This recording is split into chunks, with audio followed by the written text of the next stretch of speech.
자, 그래서 오늘은 영적으로 성장한다고 하는 게 뭔지, 그리스도인이 예수 믿고 나서 점점 성장해 간다고 하는 것이 무엇인지에 대해서 성경의 가르침을 함께 살펴보려고 합니다. 자, 첫 번째 살펴보려고 하는 것은 영적 성장이라고 하는 게 뭐냐는 거예요. 그 정의가 뭐냐, 데피니션이 뭐냐. 영적 성장에 대한 성경의 첫 번째 가르침은 영적 성장의 정의에 대한 것입니다. 자, 오늘 보면 13절에 보시면 이렇게 영적 성장에 대해 얘기합니다. 우리가 다 하나님의 아들을 믿는 것과 아는 일에 하나가 되어 온전한 사람을 이루어 그리스도의 장성한 분량이 충만한 데까지 이르리니, 이게 성경이 가르치는 영적 성장의 정의예요. 자, 영적 성장은 뭐냐면 예수 그리스도의 장성한 분량까지 다다르는 거라는 거예요.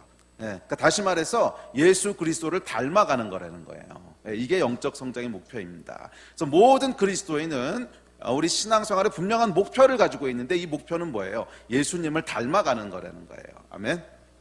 우리 신앙의 목표는 뭐라고요? 예수님을 닮아가는 거라는 거예요. 그분의 아주 장성한 분량까지 닮아가는 거라는 거예요. 자, 이 닮아간다고 하는 것은 예수님처럼 목수가 되라는 얘기는 물론 아닙니다. 닮아간다고 하는 것은 예수님처럼 생각하고 예수님처럼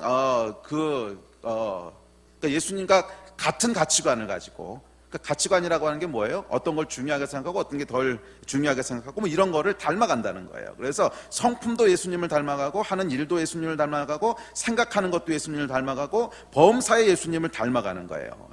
그렇게 되면 어떤 사람이 된다는 거예요? 온전한 사람이 된다는 거예요. 그래서 하나님이 원래 우리를 창조하셨을 때 온전하고 성숙한 사람으로 창조하셨어요. 그건 뭐냐면 다른 사람을 사랑할 줄 알고, 다른 사람을 배려할 줄 알고, 희생할 줄 알고, 온유하고, 오래 참고, 기뻐하고, 양선과 충성과 온유와 절제와 이런 삶을 살도록 온전한 인간으로 창조하셨는데, 하나님을 떠난 인간들이 타락하면서 이것들을 잃어버리죠. 이것을 회복하는 것이 영적인 성장이라는 거예요. 예수 그리스도를 닮아간다고 하는 것은 원래 창조하셨던 온전한 모습들을 회복해가는 거예요. 그래서 예수님이 그러셨던 것처럼 다른 사람을 배려할 줄 알고, 다른 사람을 치유할 줄 알고, 회복할 줄 알고, 사랑할 줄 알고, 섬길 줄 알고, 희생할 줄 알고, 구원할 줄 알고, 가르칠 줄 알고, 이렇게 예수님을 닮아가는 것이 우리 신앙생활의 목표입니다. 아멘. 그런 성장을 이루시는 여러분 되시기를 주의 이름으로 축복합니다. 자, 그러기 위해서는 구체적으로 무엇이 필요할까? 그래서 오늘 본문에 보신 13절에 하나님의 아들을 아는 것과 믿는 것에 하나가 되어 그리스도의 장성한 분량까지 이른다 그랬어요. 하나님을 아는 것과 믿는 것에 하나가 되는 것이 온전한 사람이 되고 그리스도의 장성한 분량에 이르는 길이라는 거예요. 그렇죠? 문장이 그런 뜻이잖아요. 13절 말씀. 그래서 구체적으로는 뭐냐 하면 하나님을 아는 지식과 믿는 것에 하나가 되는 거예요. 이 무슨 뜻? 이 말은 이런 뜻입니다. 예수 그리스도를 닮아가려면 첫째 뭐가 있어야 되냐면 지식이 있어야 됩니다. 그렇잖아요. 예수님이 어떤 분이신지 모르는데 어떻게 닮아가겠어요? 그러니까 내가 누구를 닮아가고 싶다 그랬을 때는 그 닮아가려는 존재가 어떤 존재인지를 알아야 닮아가죠. 아, 참을성이 많은 분이구나. 알아야 뭐 참을성을 닮아갈 거 아니에요. 아, 절제를 잘하시는 분이구나. 알아야 절제를 할 거 아니에요. 하여간 닮아간다고 했을 땐 첫째는 뭐가 필요하냐면 지식이 필요합니다. 그런데 이 지식이 그냥 지식으로 머물러 있어서는 닮아가는 영적 성장이 안 일어나고요. 그 아는 것과 믿는 것이 하나가 돼야 된다는 거예요. 자, 예수 그리스도를 믿지 않는 사람들도 예수님을 알아요, 몰라요? 알지요. 지식으로 알고 있습니다. 2000년 전에 태어났던 인류의 4대 성인 중에 한 명이고, 스스로가 하나님의 아들이라고 주장했고, 그분은 십자가에서 인류의 죄를 위해서 돌아가셨고, 부활하셨고, 승천하셨고, 지식으로는 다 알고 있어요. 그렇지만 이 지식은 그냥 지식일 뿐이고, 그것이 우리를 예수를 닮아가는 영적 성장으로 인도하지는 않아요. 그런데 이 지식이 믿음으로 말미암아 실제가 됐을 때, 믿음으로 말미암아 아, 이게 정말 사실이구나, 내 것이 됐을 때, 그때 뭐가 일어난다는 거예요? 우리 안에 영적인 성장이 일어난다는 거예요. 그래서 지식과 아는 것이 하나가 됐을 때, 그랬을 때 거기서 영적인 성장이 일어난다는 거예요. 그래서 우리가 원래는 지식으로 알고 있었어. 그런데 이제 어느 순간에 보니까 아, 이게 정말이었네. 이게 믿어져요. 믿어지는 것. 이게 지식과 믿음이 하나가 되는 거예요. 영적 성장의 기초는 이 믿음이 자라나는 것입니다. 믿음이. 그래서 이전에는 지식으로 알고 있던 천국과 지옥이 정말이구나 믿게 되므로 천국과 지옥이 내게 실제가 되는 것이고, 이전에는 지식으로만 알고 있던 하나님의 사랑이 정말이구나 믿게 되므로 내가 실제가 되는 것이고, 이전에는 지식으로 알고 있던 십자가의 구원이 정말 내 죄 때문에 예수님이 죽으셨구나 믿어지게 되므로 내게 실제가 되는 것이고, 이전에는 지식으로 알고 있던 치유가 정말이구나 믿음으로 경험되어짐으로 내가 실제가 되는 것이고, 이전에는 지식으로 알고 있던 그리스도인의 성숙한 삶이 믿음으로 내가 그런 사람이 되는 것이고, 이게 영적 성장이라는 거예요. 그래서 이전에는 지식으로 알고 있던 영적인 지식들이, 그래요, 먼저 지식이 있어야 돼요. 지식이 없이 성장이 일어나진 않습니다. 그러나 이 지식이 믿음으로 실제가 되는 거예요. 믿음으로 실제가 되는 거예요. 그래서 옛날에는 그냥 천국이 있고 지옥이 있고 그냥 그렇게 얘기하는 건가 보다, 지식으로 알고 있던 것들이 어느 순간 말씀을 읽을 때 성령께서 믿어지게 하심으로 말미암아 이게 정말로 있었네, 이게 정말이었네, 이 믿어지게 되는 것. 그래서 지식과 믿음이 하나가 될 때 거기서 뭐가 일어나요? 성장이 일어난다는 거예요. 예수 그리스도를 닮아가는 성장이 일어난다는 거예요. 믿음으로 실제가 되는 거예요. 아멘. 그래서 히브리서 11장 1절에 보면 믿음은 바라는 것들에 대한 실상, 실제라고 얘기했어요. 믿음은 바라는 것들에 대한 실상이에요. 실제라고 얘기했단 말이에요. 자, 믿음으로 여러분 지식이 경험되어지는 겁니다. 믿음으로 약속하신 하나님의 말씀이 실제가 되는 거예요. 이렇게 될 때 뭐예요? 영적인 성장이 일어나는 거예요. 아멘. 자, 둘째, 영적 성장에 대한 성경의 두 번째 가르침은 그래서 이 영적 성장이라고 하는 건 결국 여러분 믿음이 성장해 가는 거예요. 믿음이. 하나님에 대한 믿음, 예수님에 대한 믿음, 또 성경에서 약속한 것들에 대한 믿음이 그냥 그전까지는 긴가민가 성경에서 이렇게 얘기했을 때 이게 정말 될까 하던 것들이 하나씩 둘씩 믿어지게 되는 거예요. 이 믿음의 성장이 뭐예요? 영적인 성장이에요. 아멘. 자, 둘째, 영적 성장에 대한 성경의 두 번째 가르침은 우리는 반드시 영적으로 성장해야 된다는 거예요. 반드시 영적으로 성장해야 된다는 거예요. 자, 오늘 본문에 보시면 우리가 이제부터 어린아이가 되지 아니하여라고 얘기합니다. 영적으로 어린아이에 머물러 있으면 안 된다는 거예요. 그리스도인은 영적인 어린아이에 머물러 있으면 안 되고 그리스도의 장성한 분량까지 믿음이 성장해 가야 한다는 거예요. 이것이 영적 성장에 대한 성경의 두 번째 가르침입니다. 성경은 영적으로 성장하지 않는 성도들에 대해서 질타하고 있어요.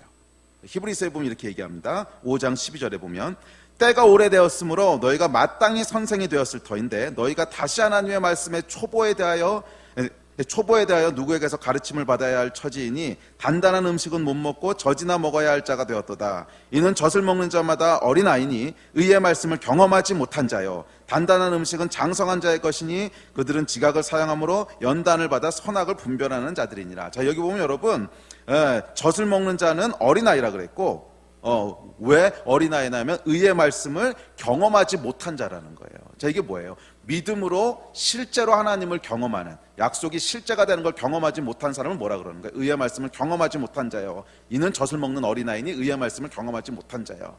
그래서 우리 안에 말씀을 경험하지 못한 사람들이 어린아이라는 거예요.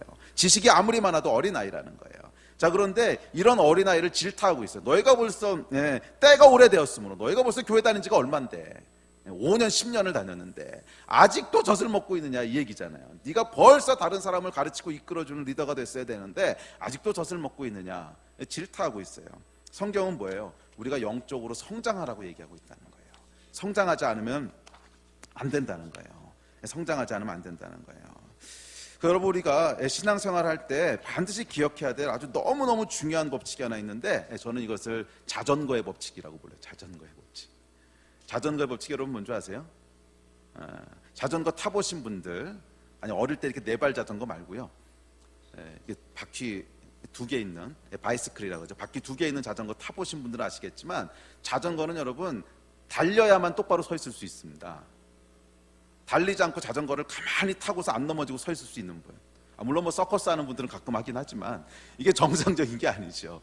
자전거는 달리면 안 넘어지지만 딱 멈추면 오른쪽인지 왼쪽인지 넘어지게 돼 있어요. 영적 성장이 이거하고 똑같아요. 영적 성장은 계속 성장하고 있어야만 넘어지지 않지, 영적 성장을 딱 멈추고 그냥 현상 유지만 하자 이러면 반드시 넘어진다는 거예요.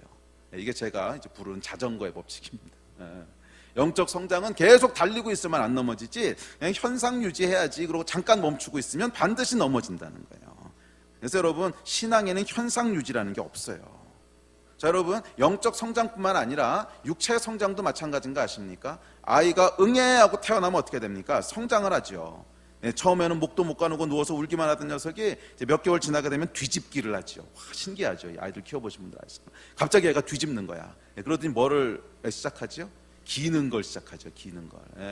또 어떤 아이들은 기는 걸 생략한 애들도 있어요. 저희 큰애가 기는 걸 생략하고 앉기부터 하더니 이렇게 엉덩이로 밀고 다니더라고. 하여간 움직이기 시작합니다. 그러다가 1년이 되면 일어나서 걷기 시작하고, 2년이 되면 말을 하기 시작하고, 키가 부쩍부쩍 자라다가 어느 순간 보면 엄마보다 커져 있고, 또 어느 순간 보면 아빠보다 커져 있고, 이게 성장을 합니다. 이건 여러분 생명이 있으면 당연히 일어나는 자연스러운 현상입니다. 그런데 여러분, 혹시 어떤 아이가 나는 올해는 너무 피곤해서 1년은 그냥 성장을 안 하고 현상 유지만 할래, 이런 아이 보신 적 있으세요? 나는 올해는 너무너무 내 일도 많고 피곤해서 그냥 1년은 현상 유지만 할래. Don't touch me. 나를 건들지 마. 그러고 1년 동안 성장을 멈춘 아이를 보셨습니까? 만약 그런 일이 일어날 수 있다면 얘는 죽은 거죠. 이 아이는 성장을 안 하고 있다면 죽은 거죠. 아니면 뭐 현대 과학을 이용해서 동면에 들어갔든지.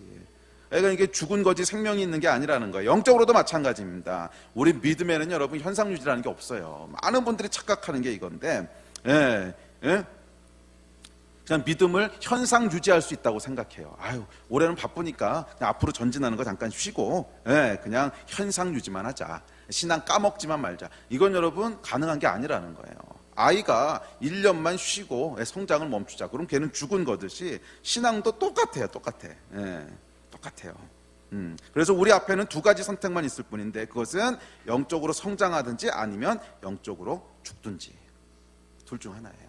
영적으로 성장하든지 멈춰있든지가 아니라는 거야.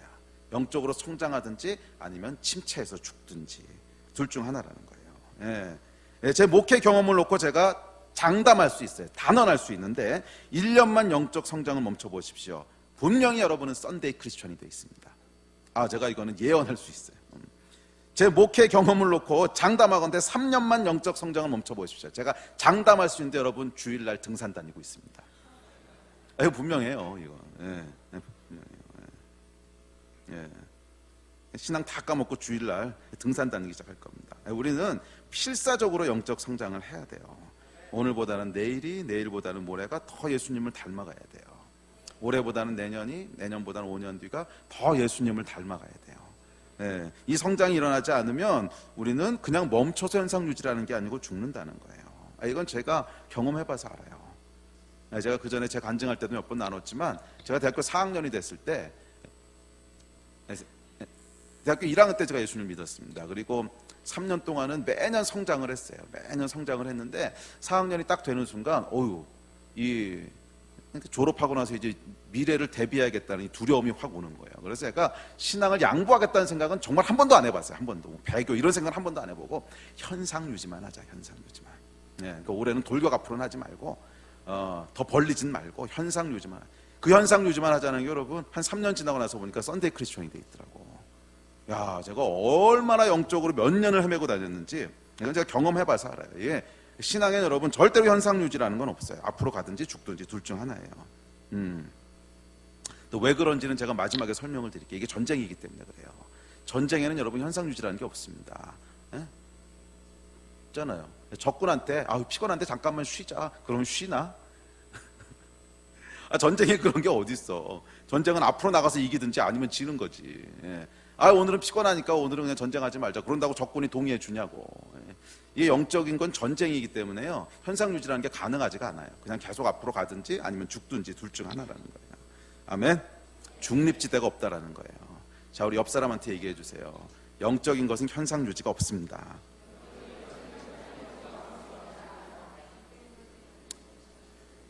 아멘. 혹시 여기 자전거를 멈추신 분이 있다면 조심하십시오. 곧 넘어집니다. 곧. 뭐 천천히라도 달리고 있어야 돼요. 뭐 빨리 달리지는 않아도 천천히라도 달리고 있어야지 멈추는 순간 넘어지는 거예요. 아멘. 근데 멈출 때 보면 다 자기 나름대로 이유가 있어. 다. 이유 없이 멈추는 바보가 어디겠어요. 그러니까 저도 대학교 4학년 됐을 때 나름대로 합당한 이유가 있었어요. 졸업을 하는데. 있잖아요.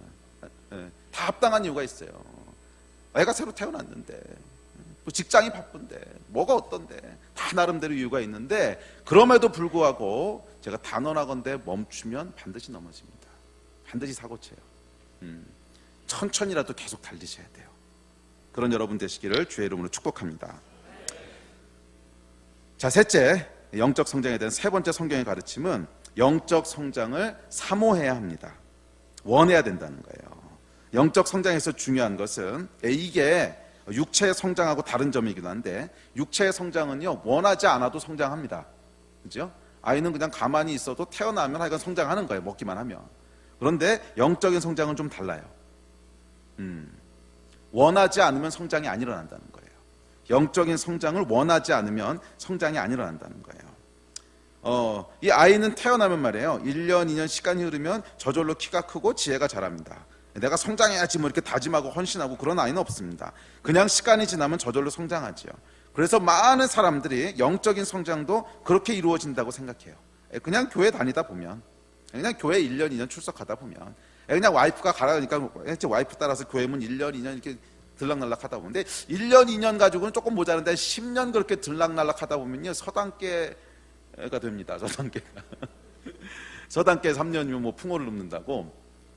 뭐 믿음이 없어도 그냥 교회 문을 한 3년, 5년 들락날락 하다 보면은 이 서당계가 돼요. 서당계가. 예. 그래가지고 이 영적인 어떤 믿음이 있다고 착각을 하고 그 다음에 영적인 성장이 일어날 거라고 생각을 해요. 그래서 그냥 교회를 오래 다니다 보면 집사도 되고 장로도 되고 영적 성장을 이렇게 생각을 합니다. 그러나 여러분 이게 사실이 아니라는 거예요. 교회를 몇 년 다녔든 아무 상관없어요. 교회를 뭐 10년 문탁을 드나더라도 아무 상관없어요. 그거는 영적인 성장은 그렇게 일어나는 게 아니에요. 영적인 성장은 반드시 뭐가 있어야만 일어나냐면 영적인 성장을 갈망하는 마음이 있어야만 일어나요. 영적인 성장을 갈망하는 마음이 있어야만 일어나요. 영적인 성장을 전혀 원하지 않고 그냥 교회 안 가면 그냥 벌 받을 것 같고 안 가면 하나님이 천벌 내리실 것 같고 아니 하나님보다도 아내의 천벌이 내릴 것 같고 뭐 이래가지고서 이제 왔다 갔다 하게 되거든요. 근데 뭐 교회를 그렇게 나오는 건 하나님의 은혜입니다. 뭐 그렇게 나오는 거지 처음에. 근데 그렇게 계속 다닌다고 해서 영적인 성장이 일어나지는 않아요. 거기에는 반드시 뭐가 있어야 되냐면 원함이 있어야 돼. 내가 영적으로 성장하고 싶은데 내가 영적으로 더 예수님을 닮아가고 싶은데 이런 원함과 열망들이 있어야 돼요. 그래야만 거기에 성장이 일어납니다. 제가 얼마 전에 이제 집사람이랑 앉아서 이런저런 얘기를 하다가 이런 말을 했어요. 여보 요즘 참 이상해. 사람들이 영적인 욕심들이 없어. 근데 정말 이상해요. 제가 요즘 이렇게 보면 영적인 욕심들이 없어요. 그냥 교회들은 다 충성되게 잘 다녀. 그런데 보면 그냥 그거 유지하고 그냥 큰 사고 안 치고 평생 사고 안 치고 좋은 교인으로 쭉 다니면 오케이. 그 이상의 욕심이 없어요. 그러니까 영적으로 내가 더 성숙하고 싶고 영적으로 더 예수 그리스도를 닮고 싶고 정말 성경이 약속한 그리스도의 장성한 분량이 뭔지 좀 맛보고 싶고 이런 욕심들이 없어. 사고 안 치고 쭉 평생 다니면 좋은 집사로 좋은 장로로 평생 사고 안 치고 그래서 모르겠어요. 뭐 집사 장로가 물론 귀한 직분이긴 하지만 그게 여러분의 목표라면 뭔가 좀 문제가 있는 거 아닌가. 영적인 욕심들이 있으셔야 돼요. 그리스도의 장성한 분량까지 내가 잘하겠다는 욕심이 있어야지. 아멘. 아멘 소리가 점점 작아지고 있네. 아멘. 여러분 어떠세요? 영적인 욕심들이 있으십니까? 이게요 참 재밌네. 앞에서만 아멘이 나오고 뒤로 갈수록 아멘이 안 나와. 이 앉는 자리하고 확실히 관계가 있나 봐. 영적인 욕심들이 있으십니까? 그래 뒤에서 좀 나오네요. 이제 찔러 절박히지. 주여. 자 그렇다면 왜 우리 안에 이런 영적 성장에 대한 욕심이 없을까? 성경은 그 이유에 대해서 이렇게 얘기합니다. 오늘 본문 14절이에요. 4장 14절 에베소서. 자, 에베소 4장 14절에서 이렇게 얘기합니다. 4장 14절 같이 읽어볼까요? 시작. 이는 우리가 이제부터 어린아이가 되지 아니하며 사람의 속임수와 간산한 유혹에 빠져 온갖 교훈의 풍조에 밀려 요동하지 않게 하려 함이라. 자, 어린아이, 영적 성장에 대한 사모함이 없는 이유는 사람의 속임수와 간사한 유혹에 빠져 온갖 교훈의 풍조에 밀려 요동하기 때문이라는 거예요. 한마디로 얘기하면 생각이 너무 복잡하다는 거야. 속임수, 유혹, 온갖 교훈과 풍조에 밀려 요동하느라고 영적인 것에 관심을 가질 여유가 없다는 거예요. 여유가. 온갖 교훈. 자, 온갖 교훈이 뭐예요? 말 그대로 온갖 교훈이야. 온갖 교훈. 온갖 얘기들. 예? 온갖 교훈이라는 건 다시 말해서 영적인 것 빼고 다. 영적인 것 빼고 다. 온갖 것에 다 관심이 있고 욕심이 있는데 정작 중요한 내 영혼에는 관심이 없어요. 이게 참 아이러니죠. 정말 온갖 것, 먹고 사는 것, 요즘 대학생들은 뭐 스펙 쌓는 것, 주식, 부동산, 맛집, 이 맛집 정보에는 얼마나 열정들이 있는데 맛집, 스마트폰, 드라마, 심지어 연예인들 연애질하는 것까지 이거 다 챙기느라고 생각이 얼마나 복잡하십니까? 그러니 영적인 것에 욕심이 있을 여유가 없는 거죠. 여유가. 사람이요 좀 단순해져야 됩니다. 온갖 교훈을 다 듣고 있으면 당연히 영적인 거에는 관심을 가질 여유가 없어요. 왜? 그것에 밀려다니느라, 요동치느라, 끌려다니느라. 그잖아요. 드라마 보고 있으면은 와 저거 안 하면 나도 큰일 날 것 같고, 세상 온갖 것 다 보고 있으면 야 저거 안 따라가면 나도 큰일 날 것 같고. 그러니 언제 영적인 거에 관심을 갖겠어요. 심지어 연예인들 연애질하는 것까지 다 관심 갖고 쳐다보고 있는데 언제 영적인 게 관심을 갖냐고. 이 사람이 여러분 참 어리석은 게 진짜 내게 중요한 건 뭔지를 잘 몰라요. 온갖 교훈에 사람의 속임수와 유혹과 온갖 교훈의 풍조에 밀려 떠내려다니라 요동하느라 진짜 중요한 게 뭔지를 몰라요. 여러분 우리 인생에서 진짜 중요한 게 뭘까요? 성경은 이렇게 얘기합니다. 누가복음 12장에 보면, 찾지 마세요. 제가 읽어드릴게요. 12장에 보면 어리석은 부자의 비유라고 예수님 말씀하세요. 이거 혹시 들어보셨어요? 어리석은 부자의 비유. 또 비유로 그들에게 말하여 이르시되 한 부자가 그 밭에 소출이 풍성하매 심중에 생각하여 이르되 내가 곡식 쌓아둘 곳이 없으니 어찌할꼬 하고 또 이르되 내가 이렇게 하리라 내 곡간을 헐고 더 크게 짓고 부동산 재개발을 시작한 거지.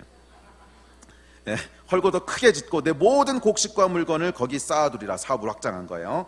또 내가 내 영혼에게 이르되 영혼아 여러 해 쓸 물건을 많이 쌓아두었으니 평안히 쉬고 먹고 마시고 즐거워하자 하리라 하되 하나님은 이르시되 어리석은 자여 오늘 밤에 내 영혼을 도로 찾으리니 그러면 내 준비한 것이 누구의 것이 되겠느냐 하셨으니 자기를 위하여 재물을 쌓아두고 하나님께 대하여 부요하지 못한 자가 이와 같으니라. 성경은요 진짜 네 영혼에 중요한 게 뭔지, 진짜 우리 인생에 중요한 게 뭔지, 온갖 교훈과 온갖 풍조에 떠돌아다니느라고 요동치고 떠밀려 다니느라고 정작 진짜 중요한 하나님께 대하여 부요한 것은 하나도 쌓지 못했다는 거예요. 세상의 것들은 잔뜩 쌓아놨는지 모르겠는데 곡간을 헐고 다시 짓고 뭐 수년 동안 먹고 놀 만큼 풍요로운 거, 내 영혼아 먹고 즐거워하자 부자가 됐는지 모르겠는데 정작 중요한 하나님께 대한 부요한 것은 하나도 쌓아놓지 못한 자, 이걸 뭐라 그러는 거예요? 어리석은 자라고 부르는 거예요. 제가 네이밍한 게 아닙니다. 성경이 그렇게 불렀어요. 어리석은 자요. 온갖 것에 밀려다니느라 정작 자기 영혼에 대해서는 전혀 준비되지 못한 어리석은 자. 여러분 하나님께 부요한 사람, 영적으로 풍성한 사람은요 이 땅에서의 온갖 것도 결국 건강하게 자리를 잡아갑니다. 그거 여러분들이 막 치열하게 쫓아다니지 않아도 영적으로 풍요로운 사람이 되잖아요. 그럼 세상의 다른 것들도 다 자리를 잡아가게 돼 있어요. 다 건강하게 자리를 잡아가게 돼 있어요. 직장 생활도 건강하게 자리를 잡아가고요. 가정도 건강하게 자리를 잡아가고요. 다 건강하게 자리를 잡아가게 돼 있어요. 그러나 이 땅에서 온갖 것에 끌려다니느라 그것에 이 하나님께 대해서는 부요하지 못하고 피폐한 사람은요 온갖 것에 끌려다니느라 인생이 피곤하기만 할 뿐이죠. 참된 안식은 없다는 거예요. 기억하세요 여러분. 사람은 온갖 것을 다스리도록 지음받았지 온갖 것에 끌려다니도록 지음받지 않았어요. 사람은 온갖 것을 다스리도록 지음을 받았지 온갖 것에 끌려다니도록 지음받지 않았다고. 그래서 사람이요 영권이 있으면, 영권이라고 하는 건 뭐냐면 영적인 권세의 준말인데, 영적인 권세가 있으면, 영권이 있으면 온갖 것을 다스릴 수가 있어요. 왜냐하면 영권은 뭐예요? 예수님을 닮아가는 거라 그랬잖아요. 영적인 성장은. 그래서 우리가 예수님을 닮아가면은 닮아간 것만큼 예수님이 가지고 있었던 권세도 우리가 갖게 된다는 거예요. 예수님은 만물을 창조하신 주인이시고 왕이시고 권세가 있었던 분이세요. 우리가 예수 그리스도를 닮아가면 닮아가는 만큼, 그게 뭐 영적인 성장이라 그랬지. 영적인 성장이 있으면 있는 만큼 거기에 영적인 권세가 주어진다는 거예요. 어떤 권세? 예수님 권세, 내 권세. 이거 맨날 여러분 찬양하시는 거죠. 예수님 권세, 내 권세. 예수님이 갖고 계셨던 권세도 우리 권세가 된다는 거예요. 그러면 이 권세를 가지고 뭘 할 수 있게 되냐면 온갖 것을 다스릴 수 있게 된다는 거예요. 그런데 이 권세가 없게 되면 온갖 것들에 끌려다니게 된다는 거예요. 먹고 사는 거에 끌려다니고, 뭐 사람과의 관계에 끌려다니고, 그다음에 외모 바꾸는 거에 끌려다니고, 하여간 온갖 것들에 끌려다니게 된다는 거예요. 이건 여러분 하나님 우리를 지으신 방식이 아니에요. 우리는 온갖 것들을 영적인 권세를 가지고 다스리도록 지음받았어요. 이게 제 말이 아니고 성경의 약속이에요. 요한복음 15장 7절, 너희가 내 안에 거하고 내 말이 너희 안에 거하면 무엇인지 원하는 대로 구하라, 그리하면 이루리라. 이거 약속하신 거 아니야. 너희가 내 안에 거하고 내 말이 너희 안에 거하면 무슨 말이에요? 예수님과 닮아가라는 거지. 예수님의 말씀이 우리 안에 거한다. 뭐야? 예수님이 생각하시는 것처럼 나도 생각하게 되고, 우리가 예수님 안에 거한다. 점점 예수님하고 비슷한 우리가 그런 존재로 성장하게 되면 무엇이든지 원하는 대로 구하라는 거예요. 그러면 다 이루어진다는 거야. 왜? 예수님의 권세가 있으니까. 그래서 이 사람이요, 영적인 권세, 영권이 있으면 담대해져요. 담대해져. 왜? 권세가 있으니까. 그리고 담대함이 있을 때 온갖 것에 끌려다니는 것이 아니라 온갖 것들을 명령하고 다스릴 수가 있어요. 그런데 반대로 영적인 권세가 없으면 두려움이 우리를 지배하게 됩니다. 그럴 수밖에 없는 게 권세가 없으니까. 권세가 없고 능력이 없으니까 두려움의 지배를 당합니다. 그래서 온갖 것에 끌려다니게 되는 것은 바로 이 두려움 때문이에요. 이거 안 하면 어떻게 되는 거 아닐까? 다른 사람들보다 뒤처지면 어떻게 할까? 다른 사람들이 이상하게 보면 어떻게 할까? 뭐 하여간 온갖 것에. 그래서 이번에 수양회 강사로 오셨던 정의호 목사님 표현에 의하면 영이 눌린다 그랬지. 영이 눌린다. 이게 예수님을 닮아가는 영적인 성장에서 오는 영적 권세가 없으니까 계속 두려움에 끌려다니는 거예요. 큰일 날 것 같고, 이거 안 하면 뭐 난리 날 것 같고, 그 두려움이 우리를 계속 끌려다니게 하는데, 여긴 여러분 안식이 없어요. 안식이. 이 끌려다녀 본 사람들은 알잖아. 거기 안식이 있어요? 안식이 없어. 피곤한 인생뿐이야. 사람은 여러분 이렇게 피곤하게 살도록 지음받은 존재가 아니에요. 사람은 영적인 권세를 가지고 온갖 것들을 다스릴 수 있도록 지음받았어요. 이 다스리신 여러분 되시기를 주의 이름으로 축복합니다. 그러기 위해서는 뭐가 있어야 돼요? 영적인 권세, 영권이 있어야 돼. 영권이. 아멘? 영권이 있어야 된다고. 우리 옆 사람한테 좀 얘기해 주세요. 영권이 있어야 됩니다. 자, 영권은 영적인 권세의 준말이라고 그랬어요. 자, 다시 한번 영권이 있어야 됩니다. 아멘. 근데 그러려면 어떻게 돼야 돼요? 영적으로 계속 성장해 가셔야 돼요. 영적으로 성장해 간다는 건 뭐예요? 믿음이 계속 성장해 가야 되는 거예요. 믿음이 성장해 가는 건 뭐예요? 예수님을 닮아가야 된다는 거예요. 아멘. 그랬을 때 거기서부터 뭐가 나와요? 영적인 권세가 나오는 거예요. 영적 욕심을 가지시기를 주의 이름으로 도전합니다. 영적으로 성장하고 싶은, 그래서 그리스도의 장성한 분량이 무엇인지를 맛보고 싶은 그런 여러분이 되시기를 주의 이름으로 도전합니다. 천국은요 결국 침노하는 자의 것이라고 했어요.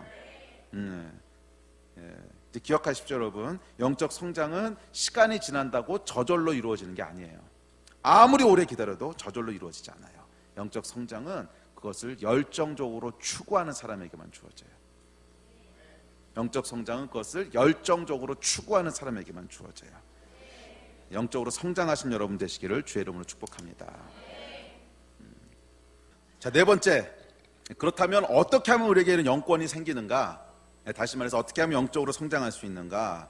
영적 성장에 대한 네 번째 성경의 가르침은요, 말씀을 먹어야 된다는 거예요. 너무 당연한 얘기지만 말씀을 먹어야 된다는 거예요. 자, 마태복음 4장 4절에 보면 이렇게 얘기합니다. 예수께서 대답하여 이르시되 기록되었을 때 사람이 떡으로만 살 것이 아니요 하나님의 입으로부터 나오는 모든 말씀으로 살 것이니라 하셨느니라. 자, 우리 몸을 성장케 하기 위해서는 뭐가 있어야 돼? 떡이 있어야 돼. 음식. 음식이 있어야 된단 말이야. 그렇다면 영적인 성장을 위해서는 영적인 음식이 있어야 되는데, 그 음식이 뭐라는 거예요? 말씀이라는 거예요. 말씀. 수양회 때 은혜를 받으셨습니까? 영적 성장을 원하십니까? 그렇다면 말씀을 먹으셔야 돼요. 말씀을 읽으시라는 거예요. 아멘. 영적 성장을 위해서 물론 기도도 필요하고 순종도 필요하고 공동체도 필요하고 다 필요하지만 그 기초는 말씀입니다. 육체의 성장을 위해서는 여러분 물론 운동도 해야 되고 잠도 잘 자야 되고 가정에 따뜻한 보살핌도 있어야 되고 다 있어야 되지만 일단 음식을 먹지 않으면 성장은 안 일어나요. 그잖아요. 뭐 아무리 다른 요소가 다 100% 갖춰줘도 음식을 먹지 않는데 어떻게 성장이 일어나요? 음식을 먹어야 그게 분해가 돼서 단백질이 되고 뭐가 되고 그래서 몸에 세포를 만들면서 키가 자라게 하지. 음식이 안 들어가면 다른 걸 아무리 다 해봐야 성장이 안 일어나듯이 영적인 성장도 마찬가지예요. 아무리 다른 요소들이 다 갖춰줘도 말씀이 우리 삶 가운데 들어가지 않으면 절대로 영적인 성장은 일어나지 않습니다. 아멘? 이거 여러분 믿으십니까? 네. 그래서 이 말씀은요 영적 성장의 기본적인 재료예요. 말씀은 영적 성장의 기본적인 재료예요. 자, 여러분 영적 성장이 뭐라 그랬어요? 예수님을 닮아가는 거라 그랬잖아. 그러면 예수님이 어떤 분이신지를 말씀을 통해 알아야 닮아가지. 이 기본적인 재료, 예수님이 어떤 분이신지에 대한 기본적인 재료가 안 들어오는데 어떻게 예수님을 닮아가겠어요? 알지도 못하는데.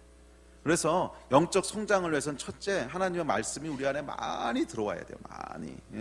그리고 그 말씀이 실제가 되게 하는 건 이제 기도지만 하여간 이 말씀은 기본적인 재료예요. 요리를 위한 기본적인 재료라고. 이것이 계속 우리 안에 들어와야 돼요. 계속 들어와야 돼요. 그래서 여러분 수양회 때 어떤 영적인 도전들을 받으시고 새로운 뭔가를 시작해보겠다고 하는 결단이 있으신 분들은 말씀에 대한 결단을 하십시오. 내가 하루에 어느 정도 말씀을 읽겠습니다. 매일매일 시간을 떼어서 어느 정도 말씀을 읽겠습니다. 이 결단들을 하셔야 돼요. 아멘. 그랬을 때 우리 삶 가운데 강력한 변화가 시작될 줄로 믿습니다. 그래서 매일매일 시간을 정해놓고 말씀을 읽으세요. 자, 말씀에 대한 건 다음 주 아니면 그 다음 주에 조금 더 자세히 살펴보겠습니다. 자, 다섯 번째, 영적인 성장을 원한다면 기도해야 됩니다. 뭐 너무 상식적인 얘기지만 그럼에도 불구하고 이게 너무너무 중요해요. 예레미야서 33장 3절에 보면 잘 아시는 구절이 나와 있습니다. 우리 말씀 한번 찾아볼까요? 예레미야서 33장 3절 333. 예레미야서 33장 3절. 너는 내게 부르짖으라. 내가 내게 응답하겠고 내가 알지 못하는 크고 은밀한 일을 내게 보이리라. 아멘. 사실은 제가 오늘 이 이야기를 하고 싶었던 건데 서론이 너무 길어졌네.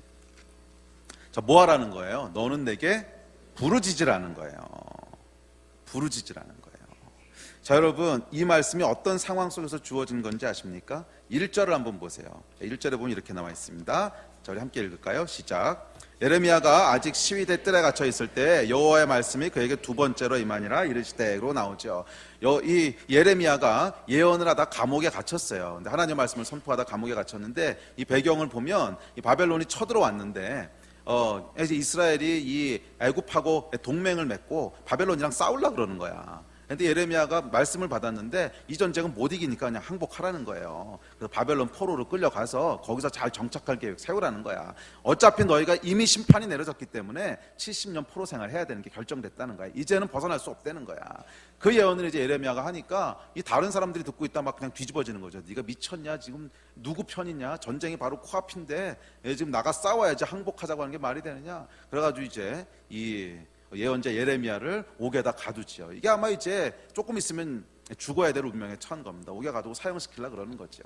자, 이런 절대절명, 인생 절대절명의 위기 상황에 처한 것이 이 말씀의 배경이에요. 그런데 감옥에 갇혀서 자유도 빼앗기고 생명도 빼앗길 위기에 처한 예레미야에게 하나님이 주신 절대 명령이 뭐예요? 너는 내게 어떻게 하라?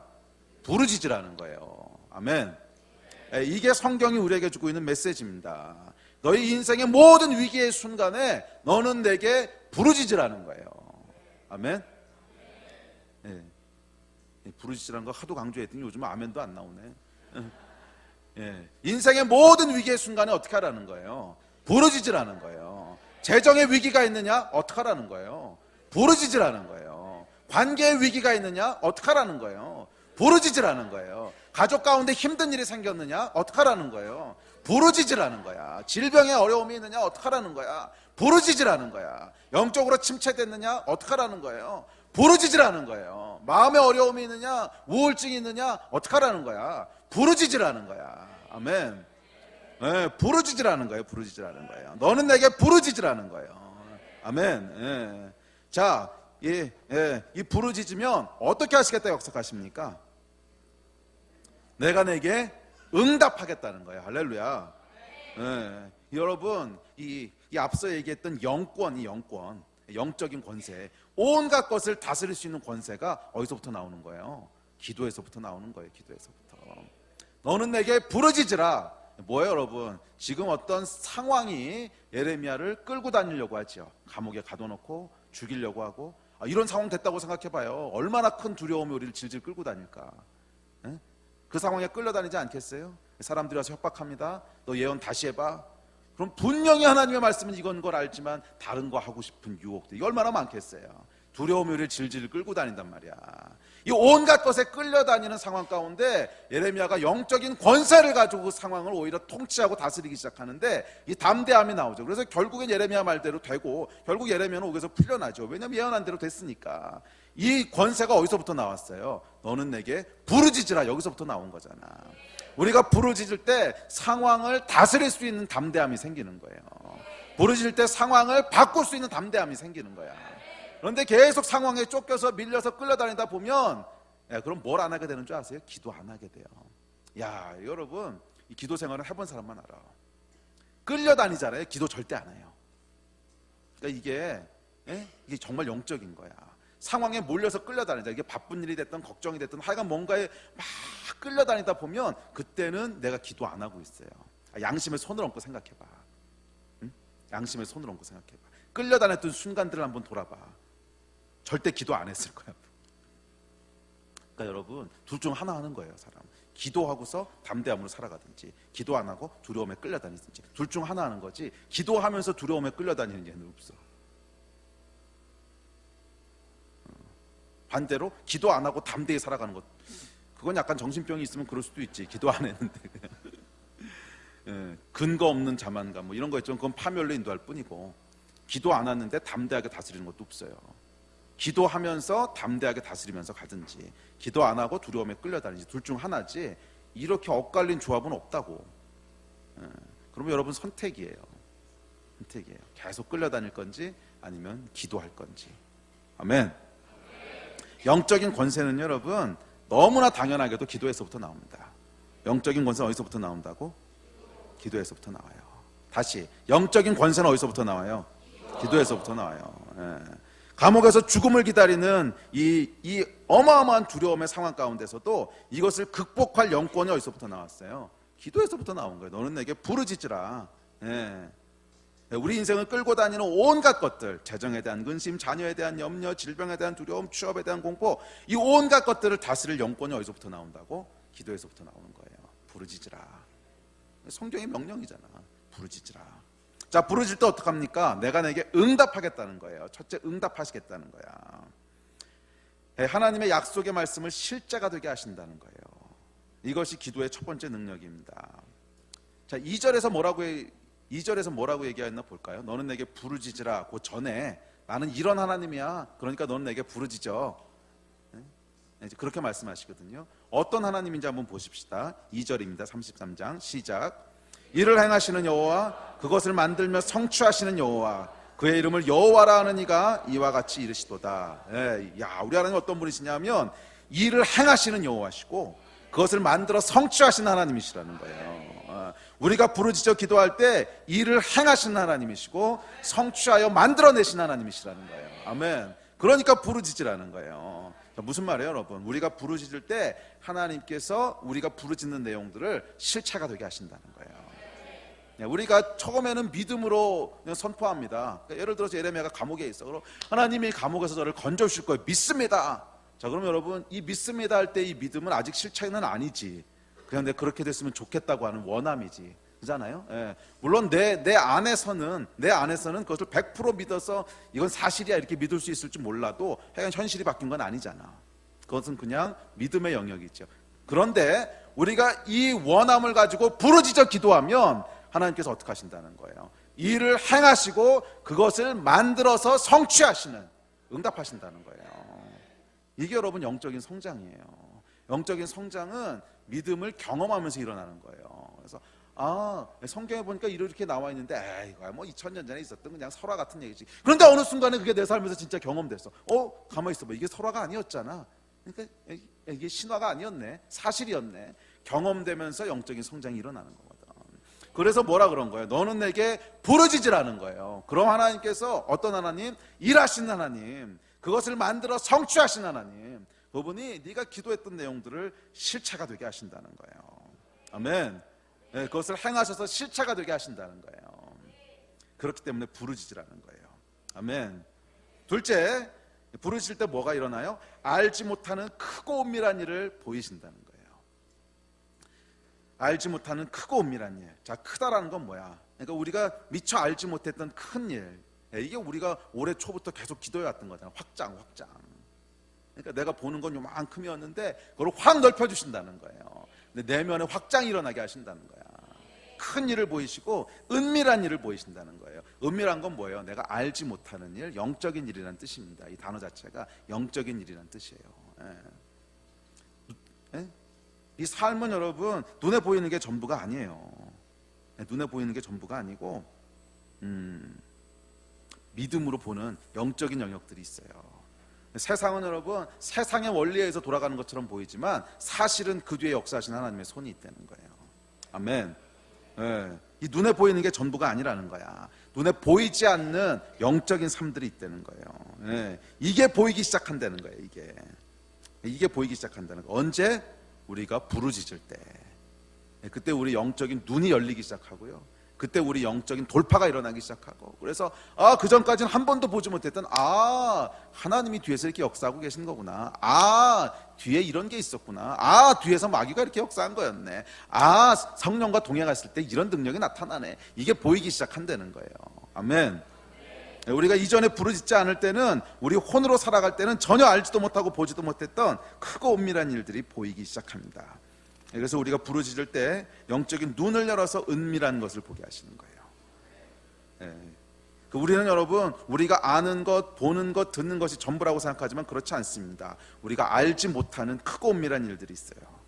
이것을 보지 못하면 우리는 그저 보이는 것, 땅의 온갖 것들에 매여 그것을 추구하며 살 수밖에 없습니다. 그러나 우리가 부르짖고 위의 것을 보기 시작할 때요, 우리가 다른 걸 위해 살기 시작해요. 다른 걸 위해 살기 시작해. 이게 뭐냐 하면 영의 돌파가 일어나는 거예요. 우리 영의 돌파가 일어나시기를 주의 이름으로 축복합니다. 근데 이 영의 돌파가 일어나지 않으면 말씀을 들어도 그냥 혼으로 듣고, 성경을 읽어도 육으로 읽고, 성경을 육으로 읽는다고 하는 건 뭐냐면 윤리도덕으로 읽는다는 거예요. 기도를 해도 땅의 것을 구하는 것 이상을 넘어가지 못하고 이 영혼의 돌파가 있어야 돼요. 크고 은밀한 것을 보여주시는 거죠. 이게 전부가 아니었네. 그 뒤에 이런 게 있었네. 와, 하나님이 이런 세계를 창조하셨네. 이걸 볼 수 있는 눈이 열려야 돼요. 근데 이게 언제 열린다 그랬어요? 부르짖을 때. 부르짖을 때. 말씀이 영적 성장의 기본 재료가 된다면 기도, 특히 부르짖는 기도는 이 말씀이 실제적인 우리 성장을 이루는 영양소가 되게 합니다. 그래서 이 부르짖는 기도는요, 다른 모든 영적 활동에 생명력을 주는 기초예요. 말씀 묵상도, 조용한 기도도, 구제와 봉사도 모두 부르짖는 기도를 통해 활성화됩니다.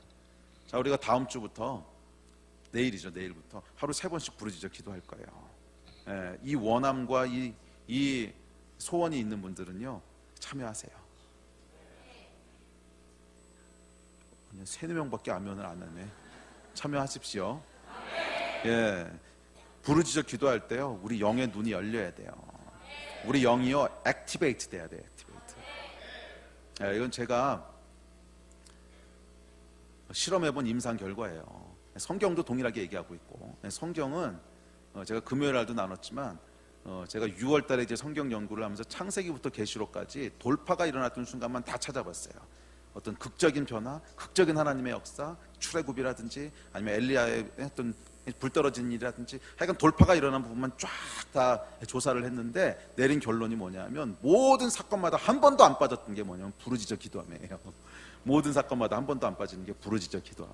그러니까 이거 뭔가 비밀이 있는 거지.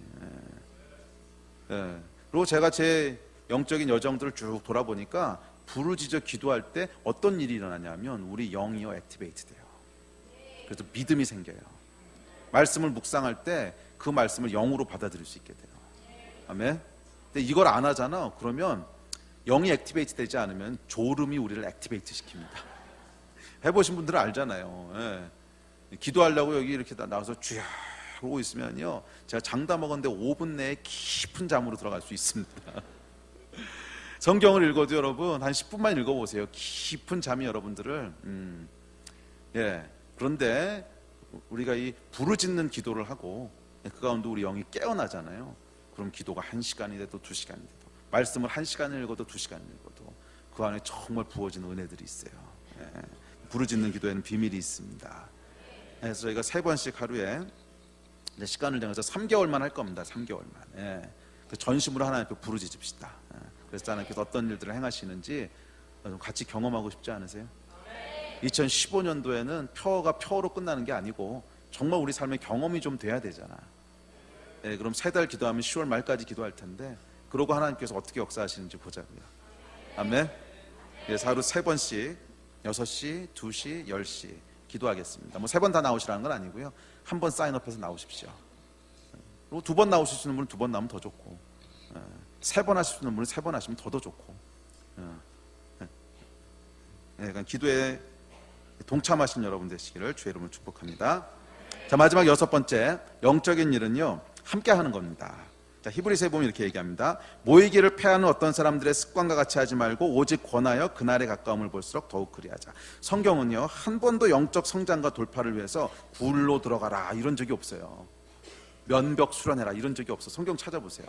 영적 성장이 일어나기 위해서는 네가 사람과의 모든 관계를 끊고 굴에 들어가서 그냥 한 3년 동굴에서 있다 나오라 이렇게 얘기한 적이 없어요. 영적 성장을 위해서는 모이기를 힘쓰라 그랬어요. 영적 성장을 위해서 모이기를 힘쓰고 그날이 가까움을 볼수록 더욱 그렇게 하라는 거예요.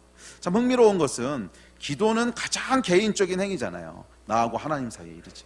가장 개인적인 일인데 이 기도조차도 모여서 함께 기도하라 그러셨어요.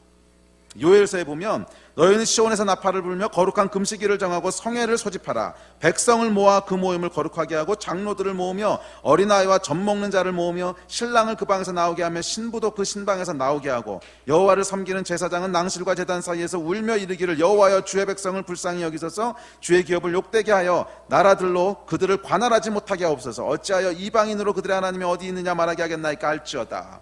모든 성도들이 함께 모이라는 거예요. 함께 모여서 기도하라 그러셨어요.